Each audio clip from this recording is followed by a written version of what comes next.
lamdamasida khundaminariba kanglu furup khudingmagna apikpa wakhalon thadoknaduna tunggi mirolgidama yaifaba kunai ama ohenaba Punna Hotnaminnasi haina Art and Culture ge Minister Khuraijam Loken appeal tawrakli.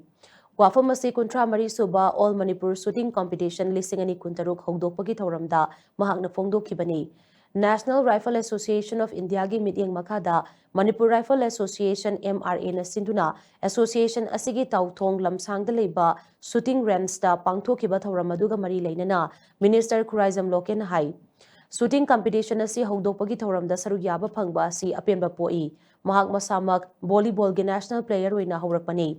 Association asigi thomi singna status dagi masak naiba shooter kaya puthokpa ngamliba asi thaganingai ni. Aikoigi iramdam ase culture amadi sports ta yamna ina khunba lamdam amani lamdam asigi culture amadi sports na iramdam ase malemdam masak taklibani lamdam asigi politician singna iramdam ase masak takpanate maramaduna aikoina aikoigi ina khulaba culture amadi sports ase hena chawkhanaba khonaba yamna mak mathau tai haina mahakna pongdokhi sports and cultures na khwaidigi koi prithvi na masak tak le aduna mayam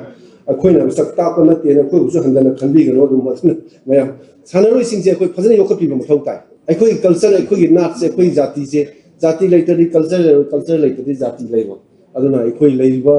lamdam jiki chilena singje akoi horok pham akoi jati kuntra mai na kunda minaraga laiba pham sida akoi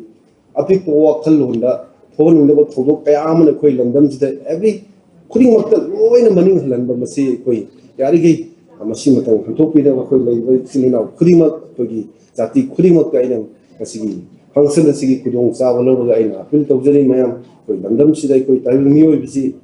pongon na poko taring mi ne hai adia koi mi bisi hingi matang khitang da tungi mirol gi no koi yam nu si sana na laiminaraga afaba thabak torong kayam torong koi si punna hingina je hai wa kham si thamjara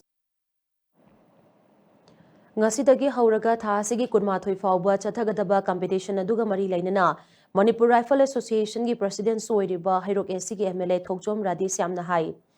Association asigi ngasi oiriba phibam asi yauna pukhanaba honabada Association asigi hanagi thomi singna lauramba thaudang sing adu singthaningai ni Sports study discipline yamna maru oi shooting haiba masana sidana hena discipline leiba changi masi khangna sanaroi singna masana si yamna sectionna amade lumna lauduna sanana ba honasi aikoi khudingmak minungsi discipline kanna honaba amade humanity mapung phana leina ba honasi yariba makai isagi ego thadokduna punna nungsi janana leina ba amade tungi laibak yamna leiriba masana si chawkhanaba punna Hotnaminnasi haina mahakna makata ki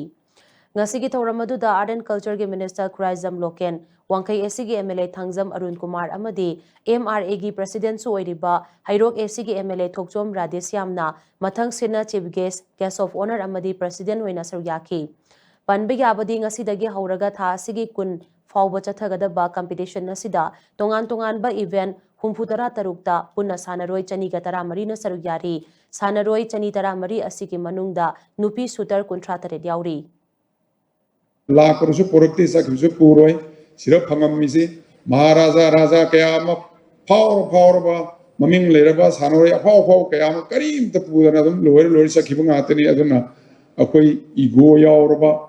Adu Taubataragadi, Akoi Masai, Honorable Minister Amadi, Honorable MLA Takiramba, Adagi, Akoi Secretary na, Habiramba, Mayanus Kangiriba,